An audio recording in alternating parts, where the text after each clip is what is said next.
یہ حیا کا جذبہ جب نکل جائے گا تو پھر شیطنت بچے گی، نفسانیت بچے گی. اس کو ختم کرنے کے لیے ہم نے آج مہم برپا کی ہے اور ہم حکمرانوں سے بھی مطالبہ کرتے ہیں وہ اپنا پارٹ پلے کریں. ہم کہتے ہیں کہ اللہ کا دین سوتیلا تو نہیں ہے بھائی، اللہ کا دین یتیم تو نہیں ہے، کوئی اللہ کے دین کے لیے بھی تو کھڑے ہو. ہم میڈیا سے مطالبہ کرتے ہیں کہ تذلیل نہ کریں عورت کی، اور معاشرت جو برباد ہو رہی ہے، خاندان جو برباد ہو رہے ہیں، یہ مغرب کا دجالی ایجنڈا، شیطانی ایجنڈا، اس کی تکمیل نہ کریں. لیکن انتہائی ادب کے ساتھ اگر دجالی تہذیب و مغربی تہذیب جہاں عورت کو کھلونا بنا کر کھڑا کر دیا گیا، تماشا بنا کر کھڑا کر دیا گیا، مردوں کی ہوس کی نگاہوں کا نشانہ بننے کے لیے کھڑا کر دیا گیا، جہاں ریپ کے کیسز بڑھتے چلے جا رہے ہیں، جہاں نکاح کا انسٹیٹیوشن ختم ہو گیا، جہاں عزت تار و پامال ہو رہی ہیں، جہاں عورت کو جو ہے وہ ہوس کا نشانہ بنایا جا رہا ہے، اگر ان کو کوئی حقوق اور ایڈوانسمنٹ کہتا ہے، ہم 100 مرتبہ ان حقوق کی باتوں پر اور اس ایڈوانسمنٹ پر لعنت بھیجنا چاہیں گے. کبھی 14 فیب ویلنٹائنز ڈے، کبھی مدرس ڈے، کبھی فادرز ڈے، کبھی ہیلوین ڈے، کبھی نہ جانے کیا کچھ ہم پر مسلط کیا جا رہا ہے. نکاح کے ادارے کی نفی کی جا رہی اور عفت و پاکیزگی کی زندگی کی نفی کی جا رہی ہے، عورت کی تذلیل کی جا رہی ہے. بسم اللہ الرحمن الرحیم. السلام علیکم. آپ دیکھ رہے ہیں FK میڈیا پروڈکشن، اور اس وقت میری خوش نصیبی ہے جس شخصیات کے ساتھ یہاں پر ہم نے ایک خوبصورت تقریب کی، اور اس تقریب کی بہت زیادہ ضرورت ہے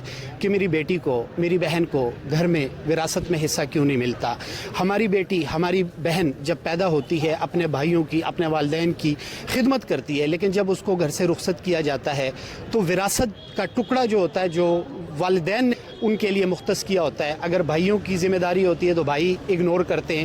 بہت سارے لوگ ایسے ہمارے یہاں پہ ہیں. میرے گلی کی، میرے گھر کی یہ کہانی ہے. میرے ساتھ اس وقت موجود ہیں تنظیم اسلامی کے امیر شجاع الدین شیخ صاحب. میں چاہتا ہوں کہ اس مسئلے پر تھوڑی سی ہماری رہنمائی فرمائیں. السلام علیکم علامہ صاحب. وعلیکم السلام ورحمۃ اللہ وبرکاتہ. خیبر پختونخوا سے میرا تعلق ہے. میرے گھر کی کہانی ہے، میرے محلے کی کہانی ہے، میرے شہر کی کہانی ہے.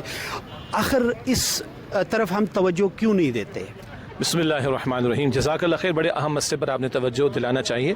سب سے پہلی بات تو یہ کہ کم سے کم مسلمانوں کے درمیان اگر ہم بات کریں تو ہمارا ایمان ہے کہ قرآن حکیم اللہ تعالیٰ کا کلام ہے، اور ہمارا ایمان نبی اکرم صلی اللہ علیہ وسلم کی ذات بابرکات پر، ان کی بتائی ہوئی ہر تعلیم ہمارے لیے حق ہے. اگر ہمارے مسلمان بھائی قرآن حکیم خود بھی کھول لیں ترجمے کے ساتھ اور سورہ نساء کی آیت نمبر 11 اور 12 کو دیکھیں تو وہاں اللہ تعالیٰ نے وراثت کے حوالے سے تفصیلی احکامات عطا فرمائے. اور اتنا اہم یہ نقطہ ہے کہ قرآن کریم میں نماز کا ذکر ہے لیکن نماز کی رکعتوں کا ذکر نہیں ہے، لیکن قرآن حکیم میں وراثت کا ذکر اور وراثت کے حصوں کو خود اللہ تعالیٰ نے مینشن کیا. اللہ تعالیٰ اتنی امپورٹنس اس کو دیتا ہے.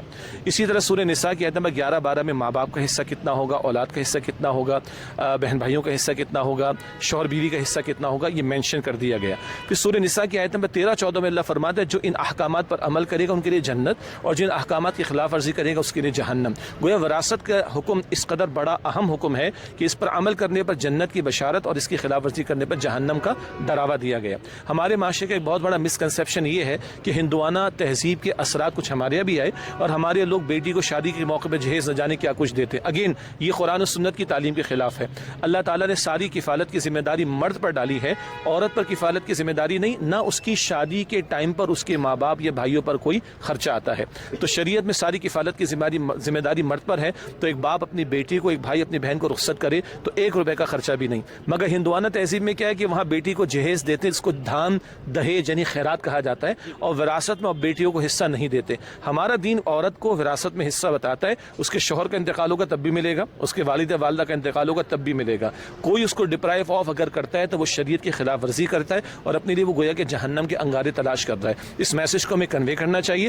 انہیریٹنس کی وراثت سے متعلق احکامات ہیں. اس علم کو علم الفرائض کہا جاتا ہے، فرض کی جمع فرائض. تو وہ حکم جو فرض کیا گیا ہے اس کا نام ہی علم الفرائض رکھا گیا. اتنی اہمیت ہمارے دین میں وراثت کے معاملات کو دی گئی ہوتا ہے. علامہ صاحب، آپ نے ماشاءاللہ ایک تو آپ کی جو یہاں پر اپارا چوک میں تقریب تھی، اس تقریب کو ریگولر کی بنیاد پہ ہونا چاہیے کیونکہ یہ ہر گھر کا یہ مسئلہ ہے، میری ہر بہن ہر بیٹی کا یہ مسئلہ ہے. آپ نبی پاک صلی اللہ علیہ وسلم کا کیا حکم ہے جو باپ اپنی بیٹی کو وراثت میں حصہ نہیں دیتا، جو بھائی اپنی بہن کو وراثت میں حصہ نہیں دیتا، آپ نبی پاک صلی اللہ علیہ وسلم کا کیا حکم ہے اس کے بارے میں؟ دیکھیے، ایک تو اللہ کے رسول کا بہت جرنلائز انداز میں خطاب ہے. آپ نے فرمایا کہ من اطاعنی فقط اطاع اللہ ومن عصانی فقط عصى اللہ. جس نے میری اطاعت کی اس نے اللہ کی اطاعت کی، جس نے اللہ تعالیٰ کی اطاعت کی اللہ تعالیٰ اسے جنت میں ڈالے گا. اور جس سے میری نافرمانی کی اس نے اللہ تعالیٰ کی نافرمانی کی، اور جس نے اللہ تعالیٰ کی نافرمانی کی اللہ تعالیٰ اسے جہنم میں ڈالے گا. تو دوبارہ ریپیٹ کرو کہ وراثت کا حکم اللہ تعالیٰ کا حکم ہے. پھر احادیث مبارکہ میں جو لوگ وراثت کا مال ہڑپ کرتے ہیں، گویا کہ جائیداد کا ہڑپ کرنا، کسی کی زمین کو ہتھیا لینا، چوری کرنا، ڈاکہ ڈالنا، جیسے یہ بڑے جرائم ہیں اور ان جرائم پر تو سزا ہے نا، چوری پر دین میں سزا ہے، ڈاکے پر دین میں سزا ہے. اسی طرح یہ جو بڑے بڑے جرائم ہیں ان کا جو انجام ہے وہ کل جہنم بیان کیا گیا. اسی طرح احادیث مبارکہ میں وہ لوگ کہ جو حق مارتے ہیں وراثت کا، چاہے باپ کے انتقال پر بیٹی کو نہ ملتا ہو، یا بھائی بہن کا حصہ کھا جاتا ہو، یا ایک شوہر جو ہے اپنی بیوی کو باپ کی طرف سے ملنے والا حصہ کھا جاتا ہو، یہ بھی تو پاسبلٹیز ہے نا. جو کوئی وراثت کا حصہ مار رہا ہے وہ گویا کہ اپنے لیے جہنم کے انگارے تیار کر رہا ہے. بھلا کیسے؟ ایک حدیث میں ذکر آتا ہے کہ تم میں سے کچھ چرب زبانی کرتا ہے اور کسی کی زمین کو ہتھیا لیتا ہے، اپنے قبضے میں لیتا ہے، فرما رہے یہ جہنم کے انگارے خرید رہا ہے. اسی طرح اس کی تشریح میں ہم کہیں گے کہ جو بندہ وراثت کا مال ہڑپ کر رہا ہے اور اس کا جو ڈیزرونگ رائٹ رکھنے والا اس کو نہیں دے رہا، گویا کہ وہ اپنے لیے جہنم کے انگارے تیار کر رہا ہے. یہ اللہ اور اس کے رسول کے احکامات صلی اللہ علیہ وسلم. تو کم سے کم جو مسلمان ہیں، دوبارہ کہہ رہا ہوں، جو اللہ اور اس کے رسول کو مانتے ہیں، نمازیں بھی ادا کرتے ہیں، زکوٰۃ بھی دیتے ہیں، روزے بھی رکھتے ہیں، قربانی بھی پیش کرتے ہیں، ان کو توجہ کرنی چاہیے کہ ان کا رب یہ احکامات بھی ان کو عطا فرما رہا ہے. کچھ لیں اللہ کا حکم، کچھ نہ لیں، یہ اللہ کے ایکسیپٹیبل نہیں ہے. اللہ تعالیٰ کہتا ہے ادخلوا فی السلم کافہ، سورۃ البقرہ کی آیت نمبر 208 میں، کہ پورے کی پورے اسلام میں داخل ہو جاؤ. تو ہماری کوشش ہونی چاہیے کہ نکاح کو آسان کریں. جہیز ایک لعنت ہے جو ہندوؤں سے ہمیں ملی، اس کو ہم ڈسکریج کریں. نکاح کے عمل کو آسان کرو، سمجھایا جائے کہ جہیز بیٹی کو دینے کی کوئی ضرورت نہیں، بھائی بہن کو نہ دے، نکاح کو آسان کریں. اور جو اصل میں اس کا رائٹ فل رائٹ ہے، جو اس کا اصل حق ہے وراثت کا، بیٹی کا اس کو حق ملنا چاہیے، بہن کا اس کو حق ملنا چاہیے. اگر شوہر کا انتقال ہو جائے تو بیوی کو اس کے بھی وراثت میں سے حصہ ملے گا، اس کو اس کا حق ملنا چاہیے. اگر اس سے کوئی ڈپرائیو آف کرتا ہے وہ اللہ کا حق بھی مارتا ہے اور بندوں کا حق بھی مارتا ہے. ماشاء اللہ علامہ صاحب، ایک تو جہیز کے حوالے سے آپ نے بات کی، جہیز گو اس میں کوئی شک نہیں، یہ ایک لعنت ہے. ہمارے معاشرے میں بہت سارے لوگ یہ ہوتے ہیں کہ صاحب ثروت ہوتے ہیں، ان کے پاس اللہ تعالیٰ کا دیا بہت کچھ ہوتا ہے، اور ایک طرف ایک غریب بزرگ ہوتا ہے جو اپنی بیٹی کو رخصت نہیں کر سکتا. اس کی وجہ یہ ہوتی ہے کہ اس کے پاس جہیز کے لیے کچھ نہیں ہوتا. تو آپ یہ فرما دیجئے کہ جو صاحب ثروت ہے اور وہ کہتا ہے میں نے لوگوں کو ذرا بتانا ہے کہ میں امیر، کیا ایسی صورت میں اگر وہ اپنی بیٹی کو جہیز دیتا ہے اور بہت زیادہ دیتا ہے تو کیا اس میں ممانعت ہے، گناہ گار ہے یا نہیں ہے؟ دو باتیں نا، اللہ تعالیٰ کی عطا کردہ دولت اگر حلال سے ملی تو وہ ایک نعمت ہے. دولت اگر حرام سے ملی تو جہنم کے انگارے. اللہ تعالیٰ کی عطا کردہ نعمت دولت اگر کسی کو حلال طریقے پر ملے تو وہ اللہ کی امانت ہے. اور قرآن بتاتا ہے وَلَا تُبَذِّرْ تَبْذِيرًا إِنَّ الْمُبَذِّرِينَ كَانُوا إِخْوَانَ الشَّيَاطِينَ. سورہ بنی اسرائیل کی آیت نمبر 26-27 ہے کہ مال کو بیجا نہ اڑاؤ. جی، بیجا مال اڑانے والے وہ شیاطین کے بھائی ہیں. اچھا، شیطان کا ایک بہت بڑا ایجنڈا سورہ مائدہ کی آیت نمبر 90-91 میں آتا ہے، وہ ایمان والوں کے درمیان نفرتیں پیدا کرنا ہے، دشمنیاں پیدا کرنا چاہتا ہے. اب آپ نے ذکر فرمایا کہ کچھ لوگ صاحب ثروت ہوتے ہیں، خوب ان کے پاس مال ہوتا ہے تو اپنی ناک کو اونچا رکھنے کے لیے خوب مال بہاتے ہیں. اب کچھ لوگ ہیں جن کو دولت بہانے کے موقع مل جاتے ہیں، لیکن ایک عظیم اکثریت 70-80% لوگ ہیں جس کو افورڈ ہی نہیں کر سکتے. آج جس دور میں آپ جی رہے ہیں، مہنگائی کا دور، لوگوں کو کھانے کو روٹی نہیں ہے، وہ جہیز کہاں سے لیتے ہیں؟ وہ بیچارے ڈاکے مارتے ہیں، معاف کیجیے گا، قرض لیتے ہیں، سودی قرضے لیتے ہیں، اپنا زیور اپنی جائیداد کے کاغذات رکھواتے ہیں اور خواہ کی ناک اونچی کرنے کے لیے لوگوں کے سامنے رکھتے ہیں. کچھ لوگ جو بہاتے ہیں اس طرح پیسہ عظیم اکثریت کے لیے نکاح کے معاملے کو مشکل کرتے ہیں، جس کا نتیجہ کیا نکلے گا؟ جو لوگ خرچ کر رہے ہیں اور جو خرچ نہیں کر سکتے، خرچ نہ کرنے والے، ان کو دیکھ کر بغض اور عداوت ان میں پیدا ہوتا ہے. پھر وہ چوریاں، کیونکہ وہ بھی تو اپنی بیٹی کے ہاتھ پیلے کرے گا، تو وہ چوری کرے گا، ڈاکہ ڈالے گا، قرض لے گا، سودی قرض لے گا، اپنی زندگی کو مصیبت میں ڈالے گا. ہم یہ کہتے ہیں کہ سوشل ویلفیئر کا بڑا کام کرتے ہیں بہت سے لوگ، خاص طور پر صاحب ثروت لوگ. عام طور پر سوشل ویلفیئر کے جتنے کام ہیں، آپ نے مسجد بنانی، مدرسہ بنانا ہے، اسکول بنانا ہے، ہاسپٹل بنانا ہے، وغیرہ وغیرہ، اس پہ پیسہ خرچ ہوتا ہے نا. میں تو عرض کیا کرتا ہوں کہ بھائی ایک ایسی سوشل ویلفیئر آپ کر لو کہ جس میں آپ کو پیسہ خرچ ہی نہیں کرنا پڑے گا. وہ بندہ جس کا پیٹ بھرا ہوا ہے، جس کی جیب بھری ہوئی ہے، جس کے پاس مال موجود ہے، اگر وہ سادگی سے کرے گا تو وہ 60-70% لوگ جو افورڈ بالکل نہیں کر سکتے، ان کا بھی ماند رہ جائے گا کہ ان کی بیٹی بھی سادگی سے رخصت ہو جائے گی. تو مال والا صاحب ثروت آدمی جب سادگی سے کرے گا وہ ایگزامپل بنے گا. غریب اگر سادگی کرے گا تو لوگ کہیں گے کچھ ہے نہیں اس کے پاس. تو ایک تو ان لوگوں کو ہم یہ کہیں گے. اور دوسری بات اس تناظر میں یہ ہے کہ جو لوگ یہ جہیز اور اس طرح کی بات کے لیے ڈیفینڈ کرنے کی کوشش کر رہے ہوتے ہیں، ان کو ہم یہ کہیں گے بھائی خدا کے بندو، آپ اللہ کے رسول علیہ السلام کے امتی ہو اور اللہ کے نبی نے اس نکاح کے عمل کو امت کے لیے لازم قرار دیا، یعنی کہ اس کی توجہ دلائی ہے، اور اس کے اندر آپ آسانی پیدا کرنے کی کوشش کرو.